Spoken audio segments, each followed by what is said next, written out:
How's it going, everyone? Nerd Person Shooter here. I apologize if it's harder to hear my voice in this video because I have a box fan right behind me going. It is literally like 100 degrees in my room.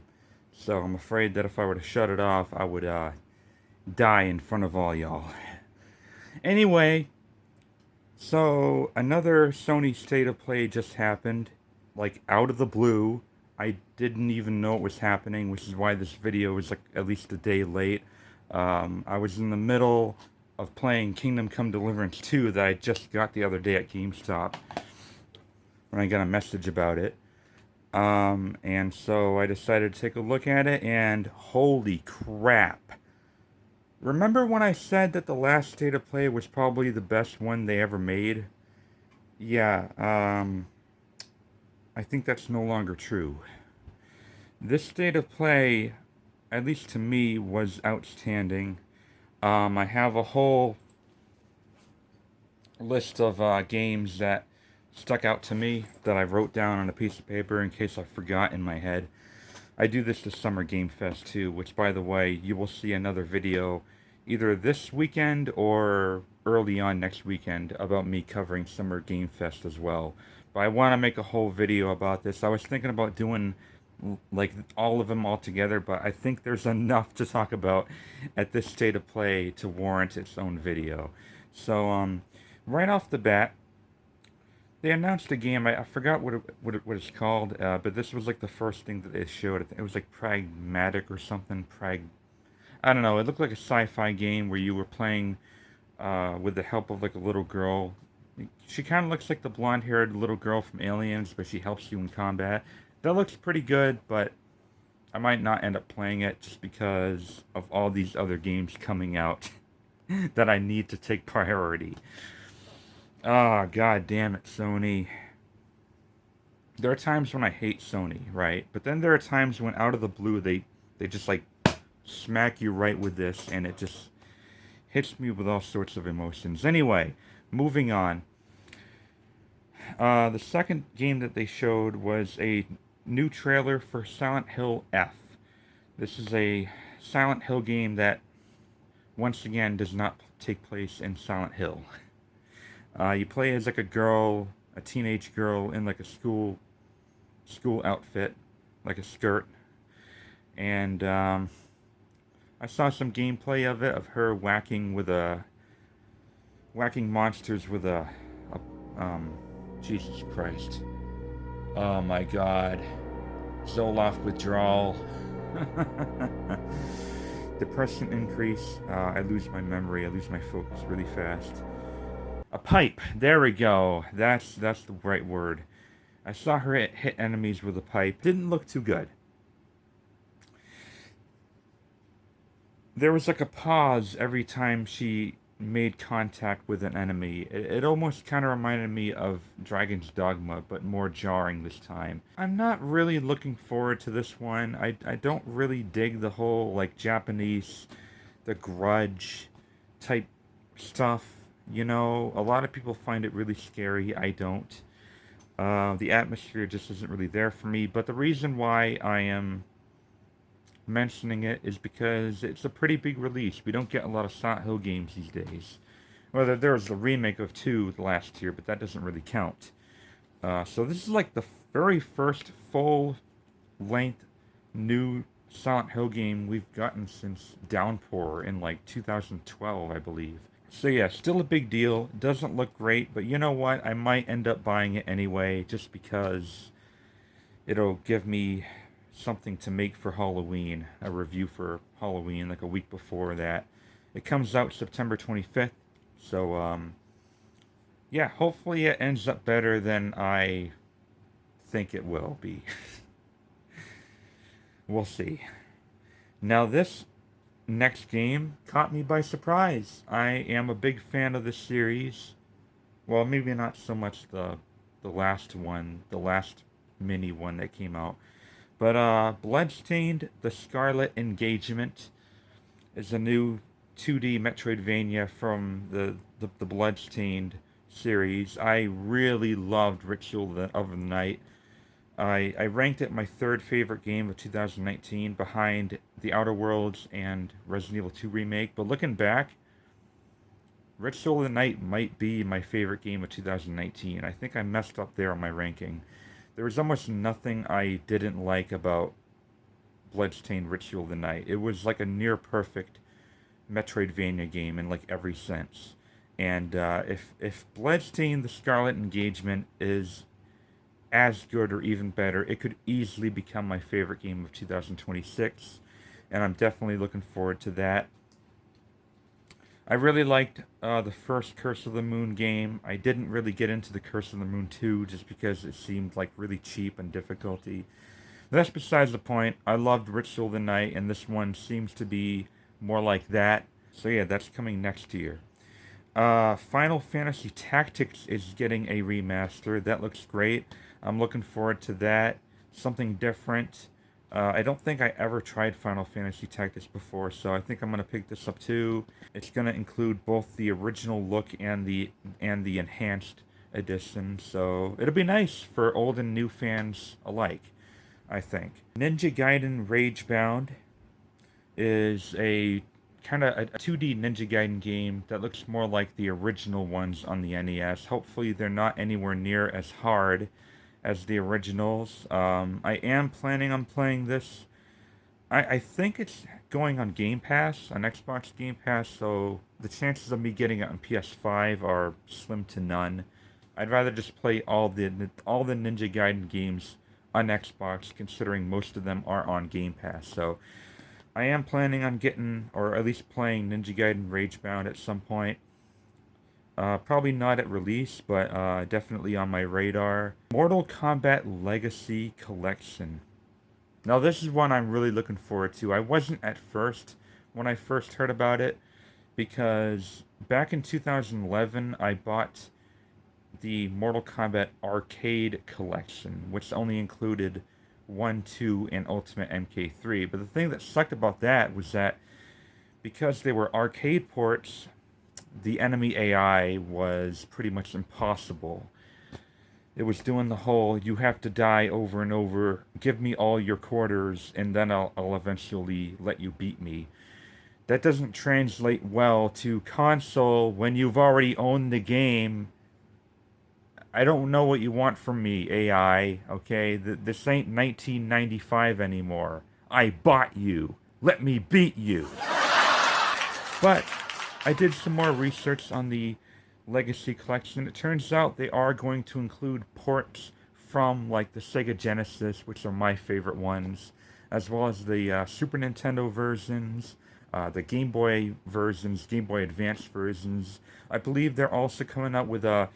It's also going to include Mortal Kombat 4, which I hate. I don't really care about that one. Also going to include MK Deadly Alliance, which I thought was pretty cool. MK Deception was my favorite 3D Mortal Kombat game.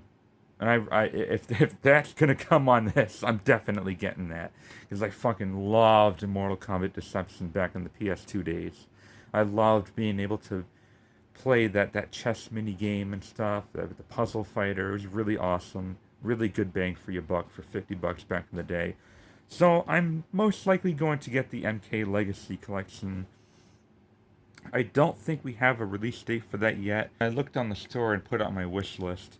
It just says coming soon. So hopefully, I don't know, maybe it'll be during later this summer or maybe in the fall.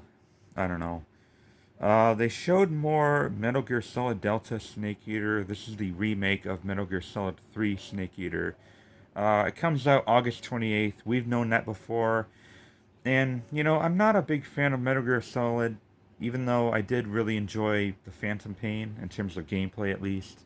The story was absolute fucking rubbish, but I at least loved the gameplay of that one.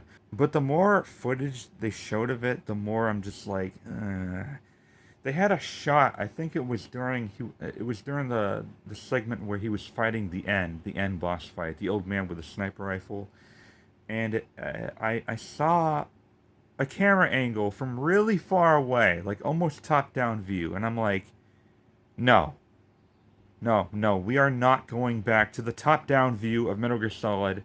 Not even if it's for like 5 minutes. No, come on. Come on, Konami. Or Kojima, whoever. I think it's just Konami, though. I don't think Kojima is. Kojima has his own shit going on. Death Stranding 2 and that other game. But come on, Konami. I don't want to see that shit. I might still get it somewhere a couple years down the line. I really highly doubt I'm going to get it at launch, though. Not a big Metal Gear Solid fan. But they showed more of that, so, cool. Now, here is the absolute biggest thing that caught my eye, by far. And they gave me an even bigger service by releasing a really extended alpha demo that I have played already a good hour of. And that is for Neo 3. Now, as my long-time fans already know, I was a huge fan of the first Neo game back when it came out in 2017. It was by far one of my favorite games from that year. And I loved it. Even though the story was crap, it didn't matter. That shit didn't matter. I still gave that shit a 10 just because of how evolutionary I thought the gameplay and combat was, compared to like Dark Souls or even Bloodborne. I fucking loved Neo 1. Neo 2, I played a good amount of. I probably played a little bit more than half of it, and I couldn't really get into it for some reason. I thought that the burst counters kind of added a little too much to the already perfect gameplay, and it kind of made it no longer perfect to me. I never really finished Neo 2. I mean, I still thought it was alright, but compared to Neo 1, it just didn't really have that spark for me. I played a good amount of the Neo 3 demo, and let me tell you, that spark has been reunited. I might even go as far as to say that this is the best Neo has ever fucking been. Before I continue the state of play impressions, I do want to give you a brief impressions of what I played so far of the Neo 3 demo, which, by the way, I played more than an hour of, and I'm still not done with it yet. It is a huge demo. It's probably 3 hours worth of content. First off, I always wanted Neo 3 to come out, but with a catch. I didn't want it to be short stage based anymore, where you play 15 minutes at a time, you beat a boss, you finish the level, you go on to another level. It was stage based, and I wanted them to mix it up a little bit. I wanted them to have it be a little more open, or even interconnected. And I'm getting that with Neo 3. Is my house fucking bugged? Is Team Ninja listening in on me? Because I feel like I'm the only one on the face of the earth who has talked about this at some point in my life with someone, or texted them at some point saying that if they do make a Neo 3, I want it to be either open-ended or interconnected. And they're giving that to me.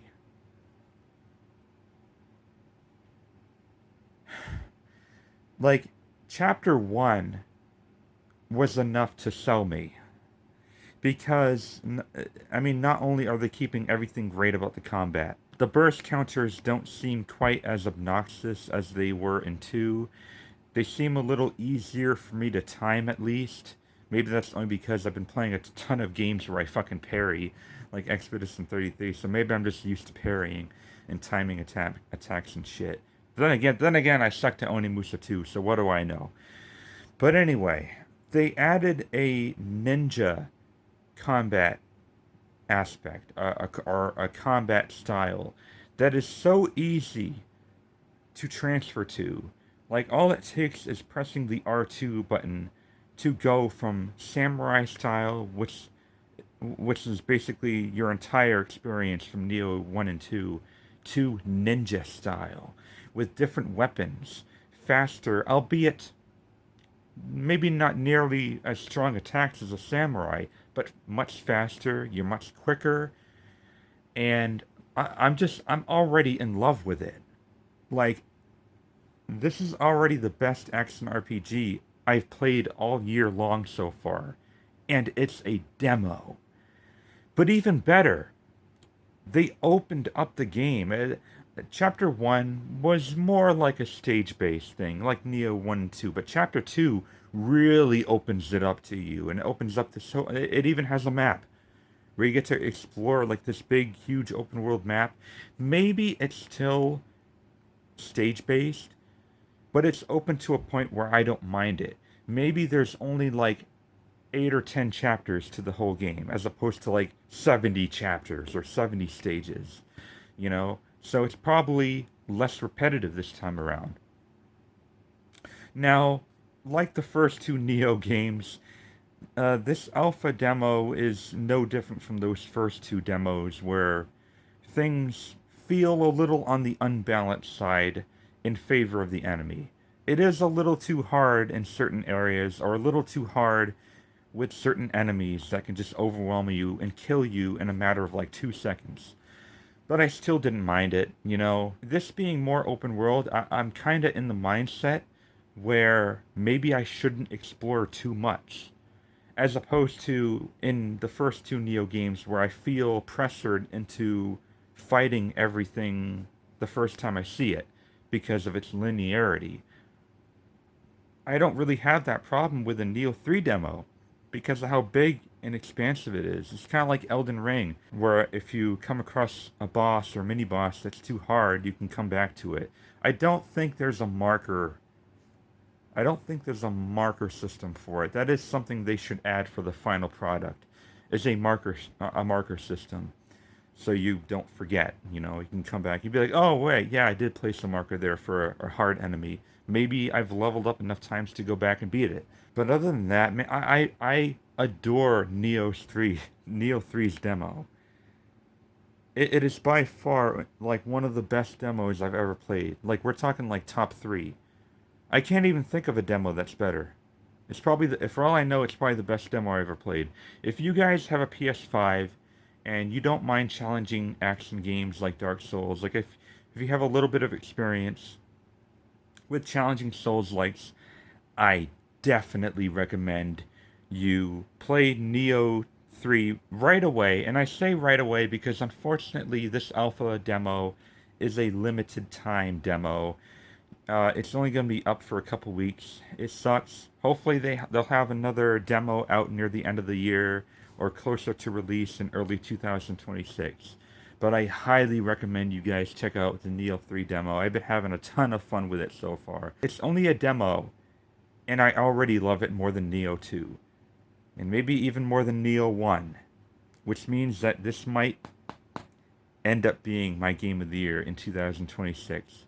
If they take some criticisms seriously, like balancing out enemies and, you know, balancing out the game itself and giving us a marker system for those big open world map style chapters. That was my impressions of Neo 3. I combined it into this video just because I don't want to blow up my channel with too many videos, man. I already gave you like 14 Onimusha 2 videos.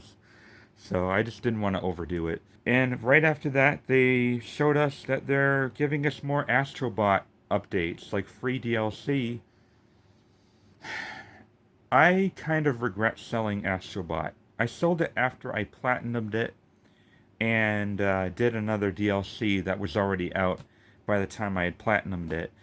And I sold it. I got like 32 trade credits, so maybe I don't regret it too much. But if I had known that they were going to keep pumping out really great DLC for an already really amazing game, the last year Game of the Year winner, I probably would have kept the game.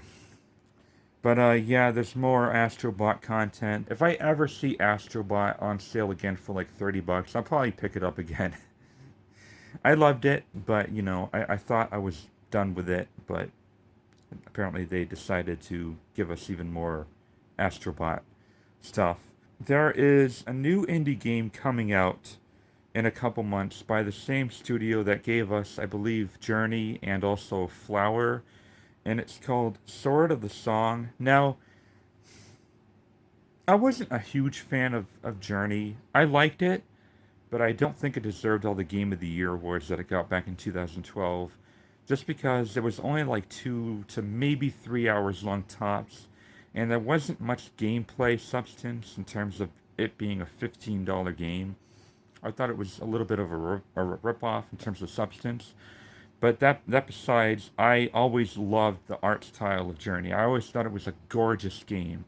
Just really beautiful. Like one of the best art games of all time. And this almost looks like a sequel to Journey. And the reason why I'm actually pretty interested in it is because you have a great sword for a skateboard that you can like jump off of like sand dunes and do moves and stuff. And even though it does still look a little linear, I like how you can just like do moves like Tony Hawk. I'm like, okay, this looks pretty cool. It looks like Journey, but with Tony Hawk. It's like a Tony Hawk Journey. I am interested in it. That is launching on the PS Plus catalog. I'm not sure if. Hopefully, it's extra.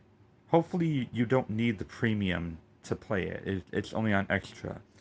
Now, speaking of PS Plus catalog, they're adding a shit ton of classic games to the classic catalog.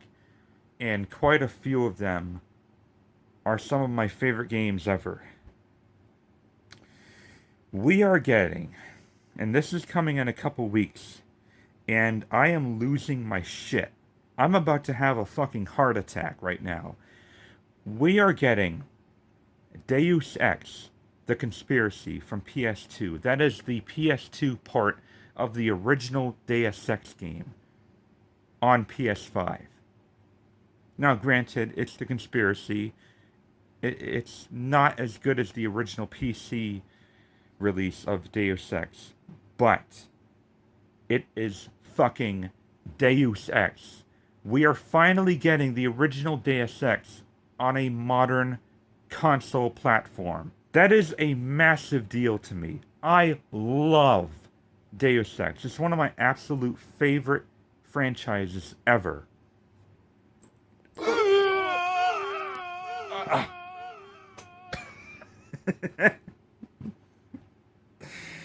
Man, and look, I'm in a dark place in my life right now. I think part of the reason why I didn't like Onimusha 2 Remastered is because, and this goes for Kingdom Come Deliverance too, when I tried playing a little bit of that last night, my depression has been getting worse, and that's because the whole Rite Aid going out of business. I'm sorry, this is turning into a tangent, but it ties in with my effect of playing games and playing certain games that have kind of elevated my happiness a little bit. I've run out of Zoloft like a couple weeks ago, so I've been down in the dumps. I've been more irritable. Okay, that's probably part of the reason why my Onimusha 2 Let's Play is like absolutely insufferable. It's not a fun time. It's still an okay game, but it's not a fun Let's Play to watch. And but seeing stuff like this come up between the Neo 3 demo, me actually liking Neo 3, and Deus Ex coming up, I'm just like, man, there's a light at the end of this dark tunnel, and it doesn't even end there. That's the end of my depression tangent. Going back to State of Play, that's not the only classic that is coming to PS Plus that I need to get. They're also going to give us the original Resident Evils 2 and 3. And I hope to God that there's trophy support. Because when they gave us Resident Evil 1 Director's Cut, they didn't give us trophy support. I hope they give us trophy support for RE2s and 3s. I will play through that whole damn trilogy over again, from beginning to end. Hopefully the fixed camera angles don't annoy me as much as Onimusha 2. I mean, I can't imagine them being worse. But, I love Resident Evil 2 Original. I still love it more than the remake of RE2 just because RE2 Remake, they fucking butchered the scenarios. Oh, they didn't just butcher it, they removed it. And, RE3 Remake, we don't even need to talk about that. That game was crap. RE3 original is good though. So yeah, we're getting the original Resident Evil trilogy in the classics catalog. That's another big deal. Less of a big deal, but still a really big deal to other people, probably others who are watching this video. We are getting Myst Riven, the sequel to, is it the sequel to Myst or the, it might have been the prequel to Myst. I don't freaking remember. I tried playing that on PS1 with Zach, and we fucking hated it way back in like 2013. We didn't know what the hell to do. There's like no clues, you know, back in the good old puzzle days where they didn't tell you anything. I couldn't play these games, but I do want to mention them for those who love old school puzzle games where you can't figure out anything. They're also adding Twisted Metal 3 and 4. I believe Twisted Metal 1 and 2 are already out. They've been out for a couple of years, I think. So you guys are going to have full access to the Twisted Metal games, or at least the first 4 of them. Please include trophy support for all these. I mean, I know it's not a huge deal, but when you're a trophy hunter, you tend to do things that you wouldn't normally do, and it kind of adds to the replay value when you add in trophies, because you kind of get gamers to be like, oh, I can do that. I think I'll try that next playthrough, you know, stuff like that. There is a new James Bond game coming out next year. And the reason why I'm really interested in this one, and the gameplay looks great, by the way, it's like an origin story of James Bond, like before he even becomes 007. Like we're talking even before the events of like Casino Royale. Like it is like when he's like his late teens, early 20s. He is young. He's not just like, you know, late 20s, early 30s like me. He is young. Like right out of school, and it looks awesome. So yeah, the new James Bond game looks great, and honestly, I'm glad we're getting to the point where video game adaptations of like movies and TV shows or whatever are getting to that point where like they're like really good now finally, because game developers are finally taking the source material seriously. Like RoboCop, what the hell was it called? RoboCop Rogue City back in 2023 was great, and so was Indiana Jones and The Great Circle. Both of those games I ranked at number 9 in my top 10 games of 2023 and 2024 respectively. So, well, James Bond, so the name of it is called 007 First Light. Will 007 First Light be my number 9 game of 2026? That'd be pretty funny, but it wouldn't surprise me because it does look really good. And lastly, they didn't show anything, but they promised a gameplay deep dive later next month for Ghost of Yotei, which I'm not really that excited for somehow. Maybe it's because I'm not really interested in the story of what they told. It's going to be just like another revenge story, which I'm good. But if they show us gameplay, and if it's like better than Tsushima in every way, then I'd be more interested in it. And I think that comes out October 2nd. Even though it's probably going to end up being a better game than Silent Hill F, I might still get Silent Hill F instead, just because of Halloween. I gotta have a Halloween video. Ooh. Hopefully I don't waste money with Silent Hill F. Anyway, holy crap, yeah, that was like a half hour, almost a half hour video of me talking about State of Play, talking about the Neo 3 demo, talking about my current mental health state. Hopefully I'll get more Zoloft in about a week, because I am going through a really bad withdrawal. I have been sleeping. I've been sleeping a lot less and less lately. I've been just more irritable, more annoyed about the smallest shit. I have been experiencing cold sweats, although that could just be the weather. New Hampshire not knowing whether it wants to be cold or hot in June. Oh my god. Anyway, guys, what are your thoughts on the State of Play? This caught me by surprise, and it knocked the fucking wind out of me. I got to get back to playing Neo 3. Hopefully I can beat the demo, although I can't promise it because it is really hard in certain areas, and I've already run out of healing items, so I might need to farm, and I might not want to farm in a demo, and I'm just like, maybe I won't play it for that much longer, maybe like another half hour, but I still love the hell out of it. I might even pre-order the shit. If I have stable income by then. Anyway, guys, yeah, what are your thoughts on State of Play? Comment down. I gotta lay down for a little bit.